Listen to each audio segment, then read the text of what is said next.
Well, hey friends, my name is Andrea. This is Journals for Breakfast, and you are so welcome here. I have a few fun things to share with you today. We are going to update summer camp, not only what I've been doing in my own self created summer camp, but the psychological impact that this intentional shift in focus has created for me. It's unbelievable. If you are new to this channel, welcome. And if you are unfamiliar with the summer camp I'm referring to, back this spring, I was feeling overwhelmed with sort of arbitrary to-do lists and shoulds. I felt like I wasn't accomplishing all the projects that I told myself I needed to be accomplishing. I had gotten into a loop of nonstop verbiage in my own brain that kept telling me that I had things I should be doing every day. And I started a series of videos with honoring rest, where I started breaking away from that kind of thinking. The next video was do nothing, create. And the next video was I had a brainstorm and decided that instead of focusing on the to dos for the summer, I was going to focus on the want to dos for the summer.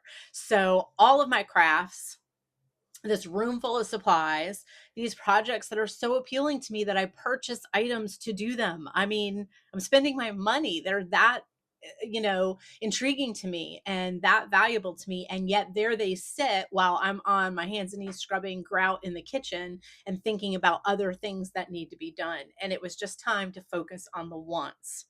So I hope you'll catch up with those videos if you're new here, but you're welcome to stick around for this too. I'm going to update you a little bit. And I also have a fun project that I'm going to show you a little tutorial on as well.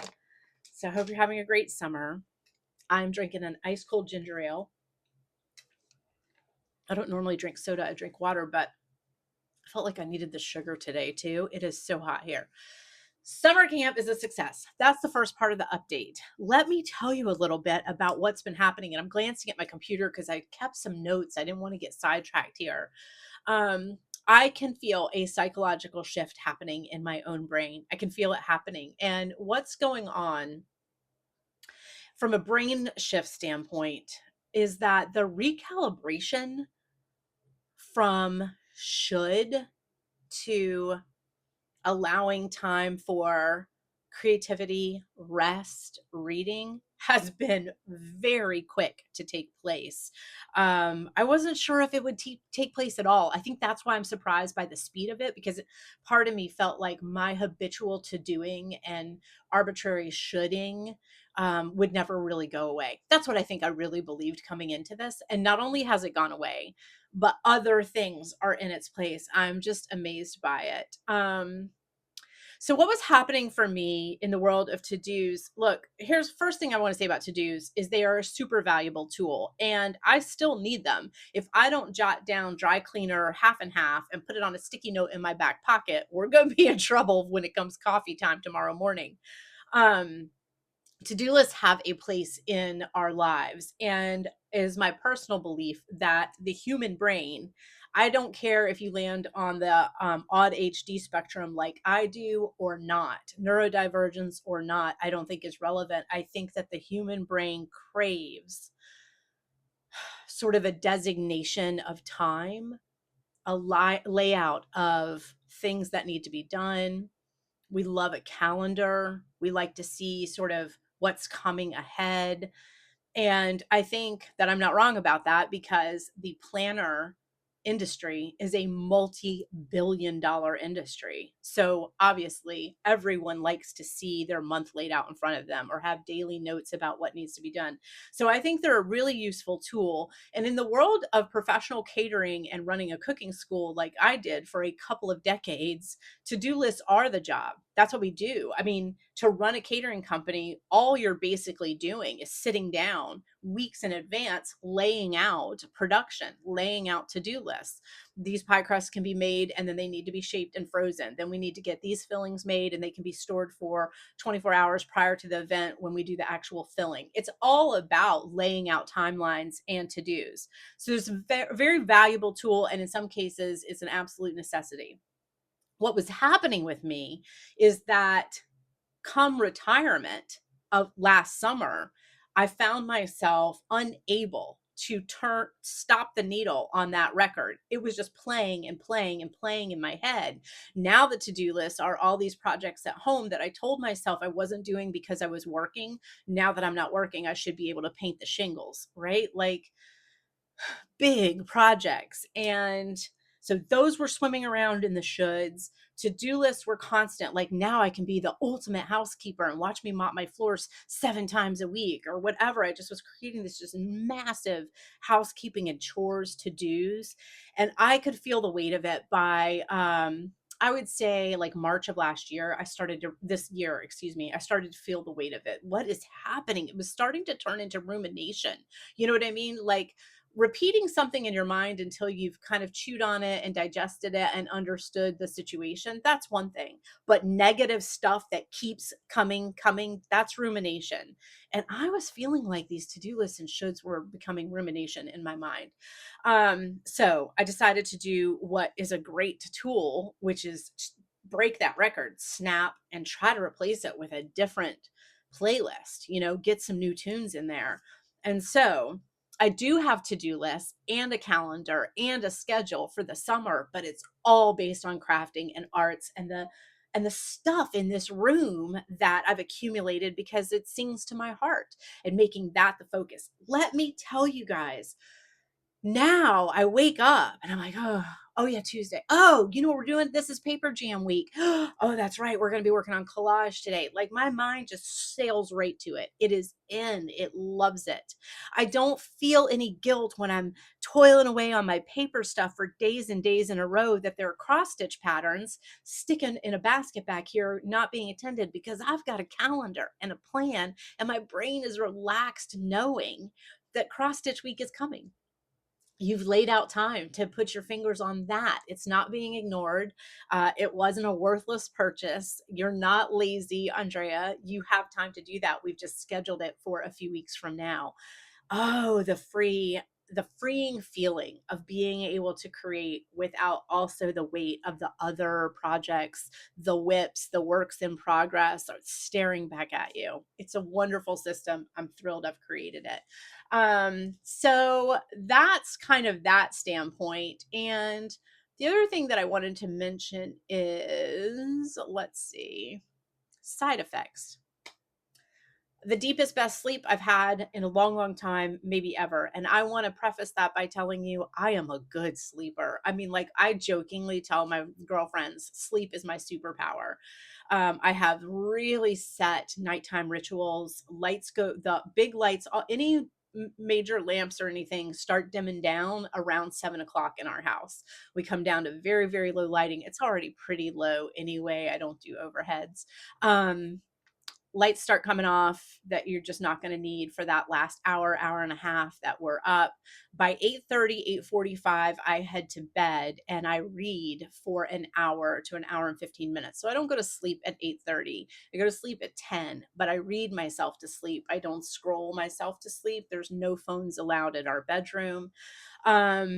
Yeah, I have a very comfortable bed. My sheets are always sparkling clean. It's just one of those ritual places where I set up these habits to make sleep really good for me. And I sleep sound and solid. We haven't turned on an alarm clock in years in this house. Now, if we were going to travel, like we had a 6 a.m. flight or something, we would set an alarm clock to make sure. But basically, we just wake up when our bodies wake up, which tends to be between about 5:45 and 6:15, and we start our day.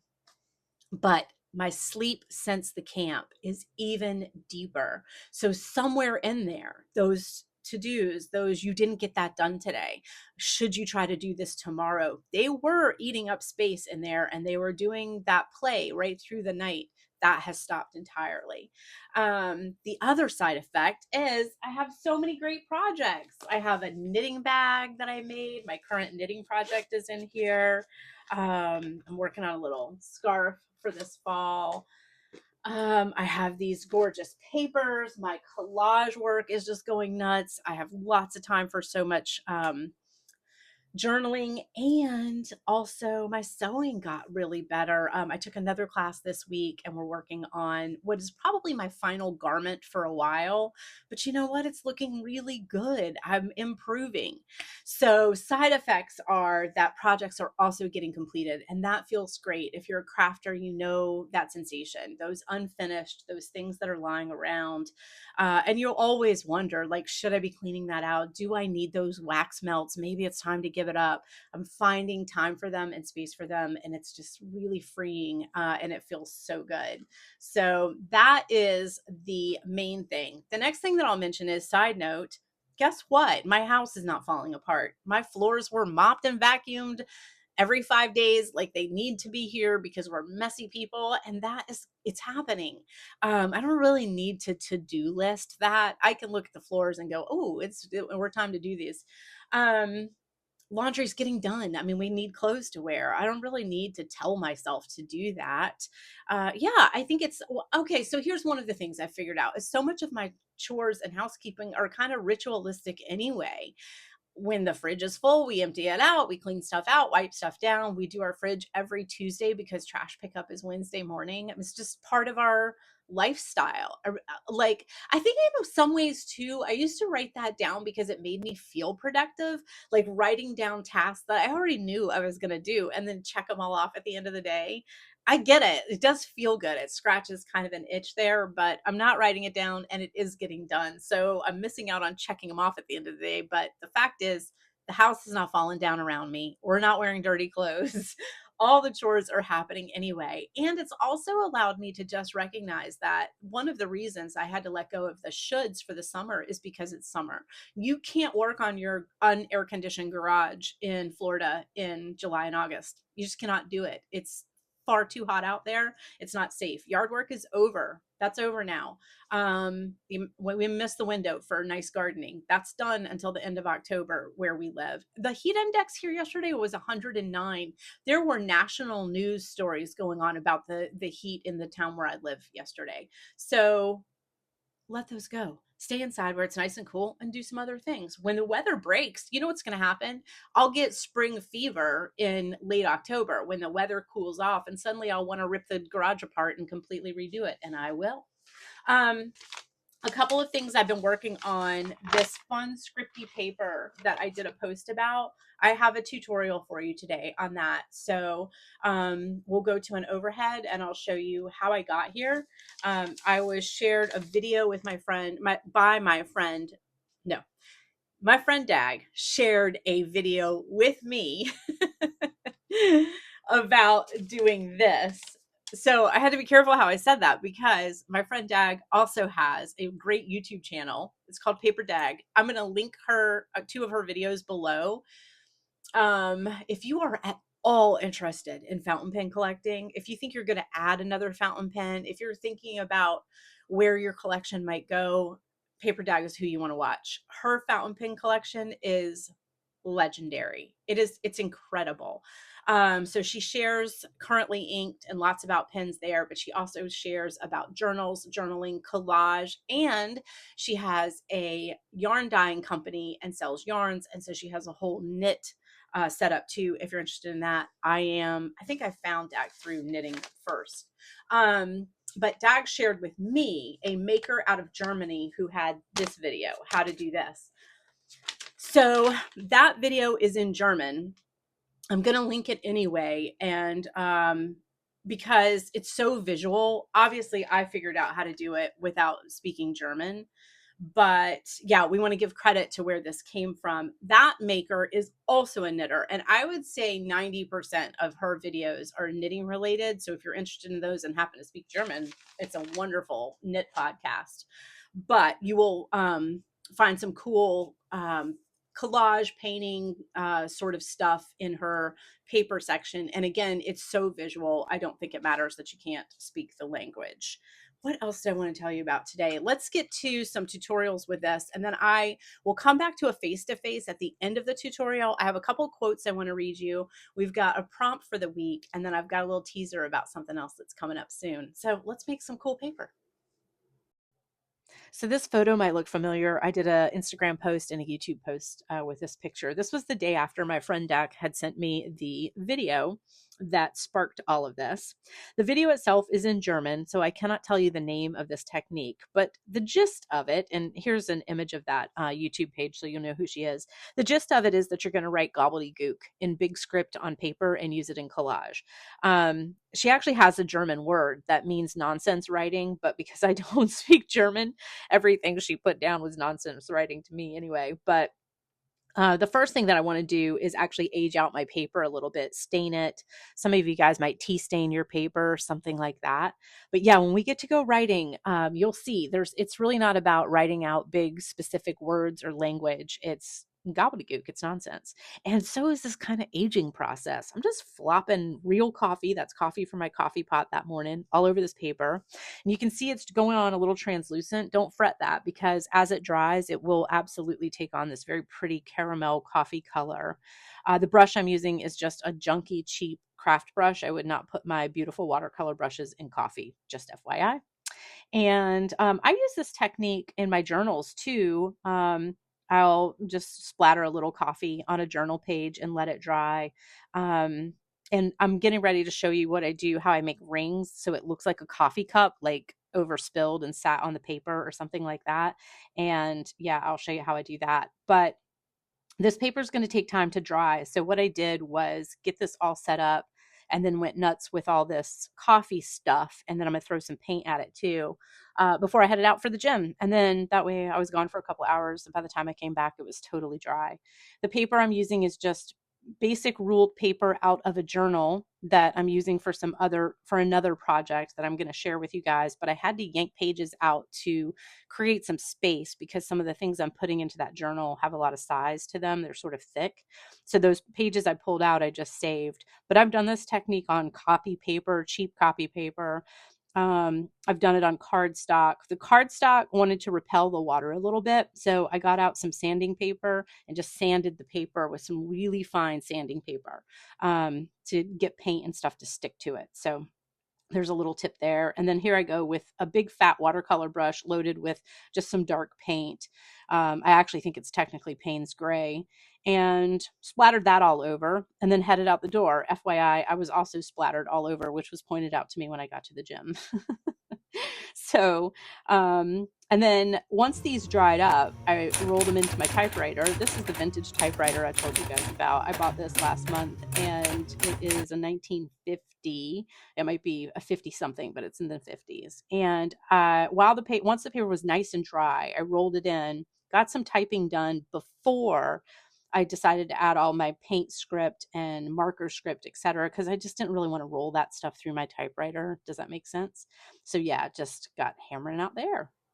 And here is the results of yesterday's spread and splatter. You can see because the coffee was so thin, it was actual coffee, not like a coffee stamp, but actual coffee. It wrinkled up the paper in to me, a super cool way. If you are not an ASMR person, you might want to turn your volume down for a minute, but it's so crunchy. This stack of paper should just be a little thin pile of paper. See how thin this is? And instead, it's this crunch. Look at that compared to that. Because of all the liquid that went in there, it crunched this paper out. Oh, it's delightful. These are pages that I ripped out of this journal I keep teasing about. I tore pages out of this. See the gaps? Because I'm putting big, thick things in here and I need breathing room in here. So I just went through and just found spots where I could rip out some pages. And I did it so. I left it kind of wacky on purpose. We'll talk about that when we get there. But when I ripped the pages out, I saved them because, for one thing, they'll be nice to write on. It's beautiful paper from a lovely journal. And so I just have some of that here for that. But then I turned some of it into this stained up chunky mess. And I love it so much. Look at that. So you saw how we got here. Let's go to the next part of it. What I did this morning is while I was filling in my Hobonichi and working with my fountain pen, you can see little bits of, I used it as a blotter. I used some of this paper just to get some, I was loading a pen, and so ink was splattering, and I just used some of this for that and to like blot that. So it just added more depth and interest to it, I think, if that's where we're going. Let's talk about how we're going to get scripty stuff on here. The way I'm doing it is different than the way that she did at the Boji Bell studio. I just, of course, for one thing, I couldn't understand her, so I had to just sort of guess. I also just don't have a lot of inks. I know a lot of you have archival ink and a lot of things, stamps and stuff like that. I just don't have a lot of that. What I have is watercolor. So that's what I use. I use what I have, coffee and watercolor. Let's do this guy, and this guy. Oh no, here, we'll do this one with the pink on it. Let's get these guys scripted out. Based on her sort of tutorial, such as it is, what I did was just grab a watercolor brush and my Winsor Newton palette. I think actually I went with a medium brush, something more like this. That is a size 8, which was going to be my guess. So I should have stuck with my instinct and just told you that. All right. What I'm going to do, I don't mind getting paint on this because I can wipe this mat off with a cleansing wipe. So I'm just going to go, I kind of like starting over here. And I'm just moving my hands as if I were writing something. You know what I mean? But obviously that's not a word. But it's recognizable as language without saying anything. However, I kind of like throwing an actual word in every once in a while to sort of grab your eye. That's sort of my preference. So I'll pick a word that feels journally, like poetry. And then we'll finish this sentence off page. Poetry, we don't know what it's going to say. Sometimes what I've been doing is coming in with the piece of a word. So a lot of words in with T-H-E-R. So T-H-E-R. Her. And then we don't know what. And then we'll go back to gobbledygook. And we'll do it with a big F that came off of that page.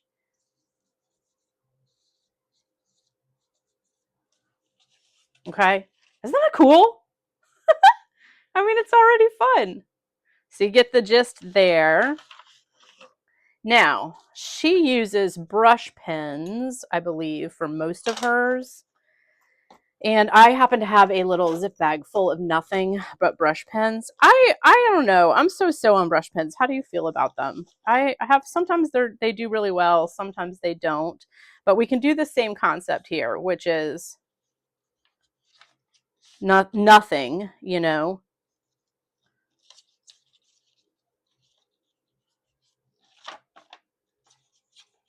Just making kind of what would be letters if I were writing anything.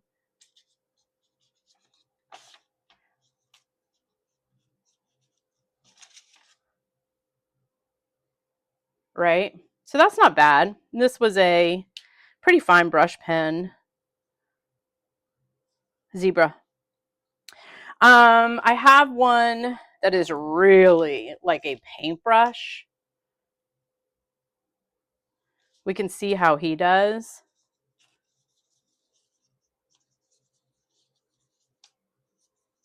Not bad. Kind of come in and do some fill-in stuff. Not terrible.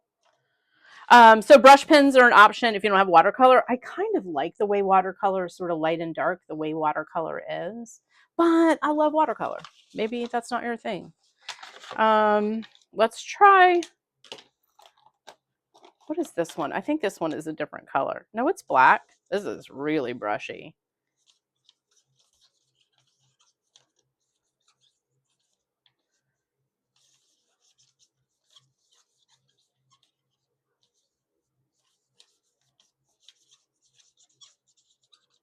squeaky. This is really markery. This one might be the winner as far as the pens go. This is a big old fat. This is all in Japanese, but I feel like Futomake is who made this one. It could even just be a Tombow, just a big fat, and it's a dual ended. So it has a finer, which will work well for part 2 of this. So that's a pretty good one there. I wish I could tell you all more about this pen, but I've had it for a couple of years, so I have absolutely no idea what the make is on it. Okay, so round 1, we got the paper stained. And let that dry overnight. Round 2, we got some gobbledygook written on there in big. We went really big with that. Round 3, what she shows you is she comes back. This is why I said this dual-ended might be the winner. She comes back and does a little bit of finer writing, sort of across and in between. So let's find the finer end of this. And then in here, I might actually put some stuff like poetry and nature est for many, or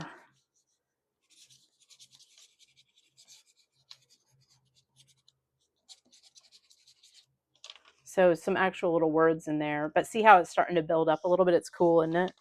Down here, here's what I would do here. Put another piece of this back here.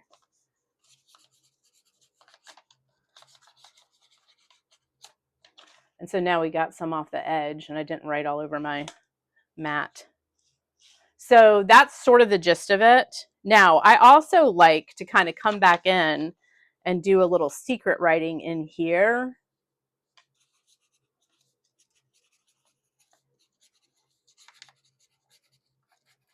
That's backwards, meaning it's going to read backwards the other way.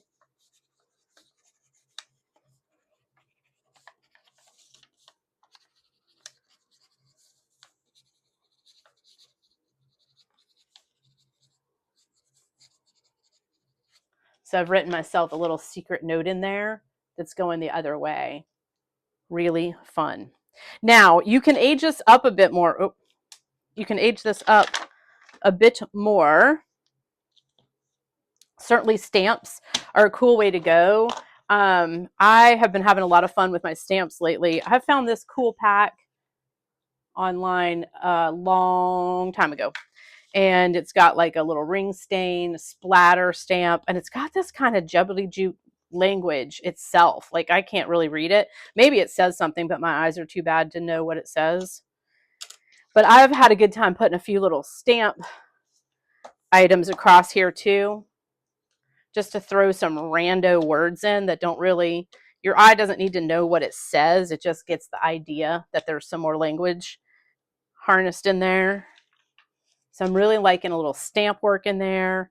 You can go a little bit more splatter if your first rounds of splatter didn't really do it for you.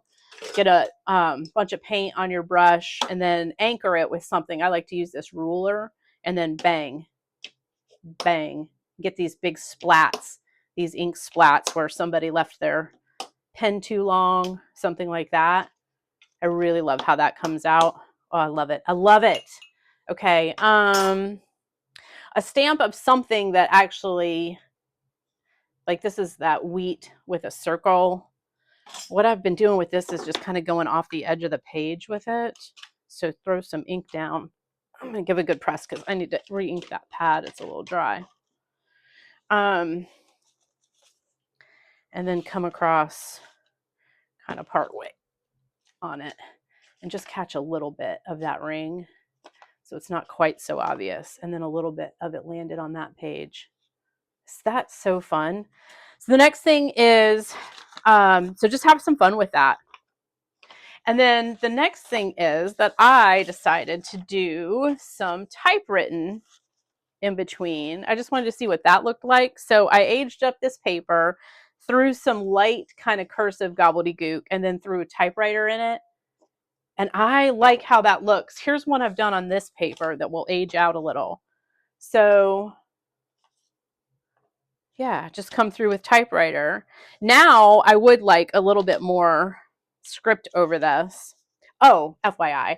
So I did age this with a little bit of coffee and a little paint, and then I ran it through my typewriter. I didn't go so far as we just did with our one we did together, because the more I build up on this, I don't want that stuff coming off on my typewriter roll. Does that make sense? So I put it in a little bit stained, totally dry, totally safe, but now I'll come in and do a little bit more of the gobbledygook script that doesn't actually say anything, but it's fun to write. And this is basically doodling in the coolest possible way. So some big fat script. Then let's throw some little secret script in here.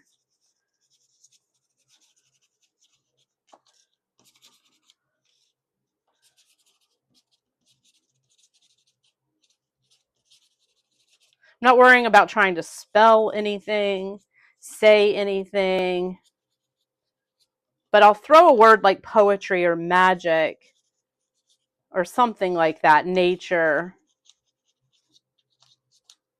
just because those are words that I like and I like to have them pop out at me. And then I think this needs some stamps, don't you? See what I'm saying? How you just, once you get going, you just want to keep going and going. And I'm doing this in a way that makes it illegible because that's sort of the point. I don't want this stamping to be, I don't want you to be able to read it. I like. And again, this was just plain lined paper from a notebook that became this crunchy chunky thing. And then the next thing that I'll do is age it. So this is really nice to just get your frustrations out. I'll wad it all up and age it out. If you want to come back now and do some more aging, I've come across this. Now you have to be careful about what pen you use, because I have had them smudge out a little, but I'll come out with some, I'm using a little mix here of probably burnt umber, sienna, something like that, and yellow, and just aging it out. Throw a little black in there too. And then if you go a little too heavy and you're like, oh, wait, I may have taken that too far, no problem. Grab your paper towel, start taking some of that out of there. Remember that watercolor dries lighter than it goes on, so this will look more sort of tea-aged once that dries up. Fun, yes? I agree. Let me show you a collage I did that has some of that. In my, let's see, I think I call it just the relaxing flip through. I just show you my collage and my watercolor journal. This is my collage journal for this year. Many of you have seen pages of this. I don't have tons done in here, you know. I just come into it when I feel like it, because if you know me at all, you know that I put collage in everything. It's in my to-do list, my planners, it's everywhere. So but this book, when I'm just in the mood for a big 2-page collage spread, I pull this big Archer and Olive 8x8 out and go to town. So here's a collage I did last week that features some of this Scripty paper in the background. I think there was some right over here too. Yeah, isn't that cool? I mean, I'm not saying my collage is cool. I'm saying the paper is cool. So really fun and a fun addition. I have another journal I've begun that I'm not going to talk about this week because I am teasing you guys out with another video about a type of journaling I've started that is changing my life. And I am not kidding about that. I couldn't be more emphatic if I tried. But I have used this scripty kind of journaling in this as well, or excuse me, collage in this as well. I made a pocket, oops, on this page out of a sheet of that scripty paper that I just ripped in half and then glued in and made a pocket. I made an envelope and did that same sort of scripty stuff on it to age the envelope, and use some stamping techniques as well as gobbledygook writing, or whatever it's called in German.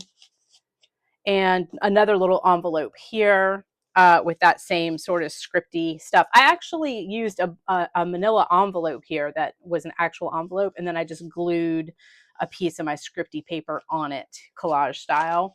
And there's even a little piece of it behind this, which you almost can't see, but it's there. So it's finding its way into my journals, my art journals, and my projects. So pretty fun, right? I've loved it. It's been really fun to add these things too. Here's that aged piece. See, so it looked like I'd put way too much on it, but see how watercolor dries so translucent. That really doesn't matter. I love it. I've had so much fun with these pages. Summer camp is a hit. Thank you for the so many comments. You guys have reached out on the channel. You've reached out on Instagram. You've emailed me that idea of creating a camp setup for yourself was so inspiring. You've inspired me sharing so many of your great ideas and what you're doing for your camps this summer. It's just been wonderful exchange. I really just love that. It's why we built this space, right? Was for connection, was the whole purpose. So yeah, I've got a couple quotes, journal prompts, and then we will move on with our week. I have started a kind of journaling that I'm not going to tell you about.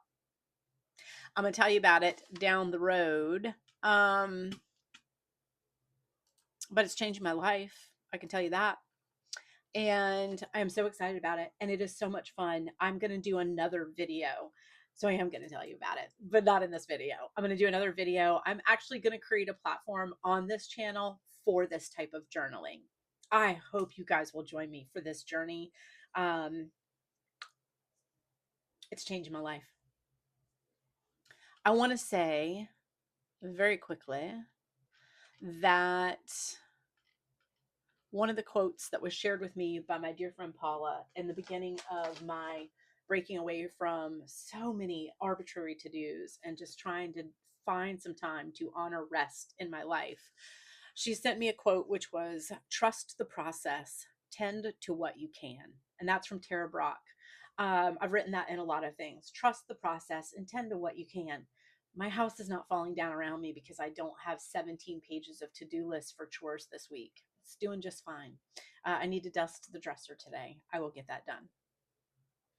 I wrote a serenity prayer and put it in the video honoring rest, and I'm going to share it with you.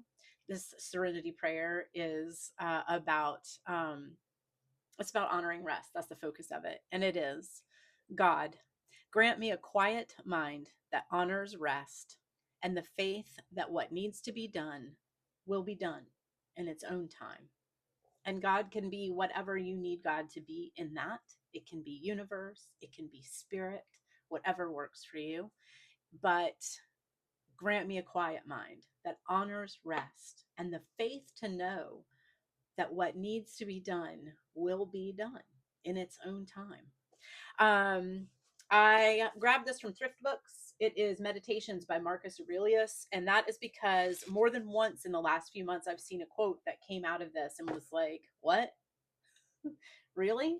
And I was reading about it, and what I read about it, I don't know how much of this is true, is that this is a collection of writings from his own journals. Apparently he was quite a journaler, kept a daily journal. He was a Stoic, and Stoics today are big time journalers too. So that's very likely that he wrote these things to himself. He wasn't trying to teach or to preach, nor did he really have any intention that anyone would ever read them. These were his notes to himself, and I find them fascinating, in part because they are so relevant to the struggles that so many of us have today. It's just incredible, the human experience, you know? And so we've got a quote from this today, which is our journal prompt for this week. And here's our quote from Marcus Aurelius. It says, "How easy is it to repel away every impression which is troublesome or unsuitable, and to immediately be in all tranquility." How easy is it to repel away every impression which is troublesome or unsuitable, and immediately to be in all tranquility? Well, how easy is it, Marcus Aurelius? It's a matter of mind, isn't it? It's what we choose to focus on. It's where we choose to put our energy. I've made a choice this summer. My summer camp is about choosing the want to do list, not an arbitrary task oriented to do list. And tranquility is happening. There's no question about that. I will try to get a video out this week about my new journaling. It's exciting, and it is using everything that I have at my fingertips here. And the funny thing is, I found it the very last day of Paper Jam. You know, my first week of Paper Jam, I tried to make that reclaimed book into a junk journal. And it was a disaster. Although I do have a fondness for that journal, it is very precious and I will continue to work on it. I will tell you, I learned a lot doing that, and I've used a lot of those techniques and skills and things that I learned later. The next week of Paper Jam, I battled some illnesses that week. I was up and down with some things. I wasn't feeling well. All of my artwork came out terrible. That's just the truth. My paintings were awful. Everything I touched was just so unsatisfying. And I was like, that's so ironic because I knew that Paper Jam, that's my jam. Like, these are going to be my 2 weeks of camps where I really rock it. And they were not. But the very last day of Paper Jam, that Sunday, I stumbled on something that has become already a journaling experience that I'm just adoring. That's the end of the teasers. Change your mind and immediately be in all tranquility. That's what I suggest for this week. Check in, let me know how your camps are going, and I really appreciate you being here. Have a great day. How easy is it to repel away every impression which is troublesome or unsuitable, and immediately to be in all tranquility? You have the power. Have a great week.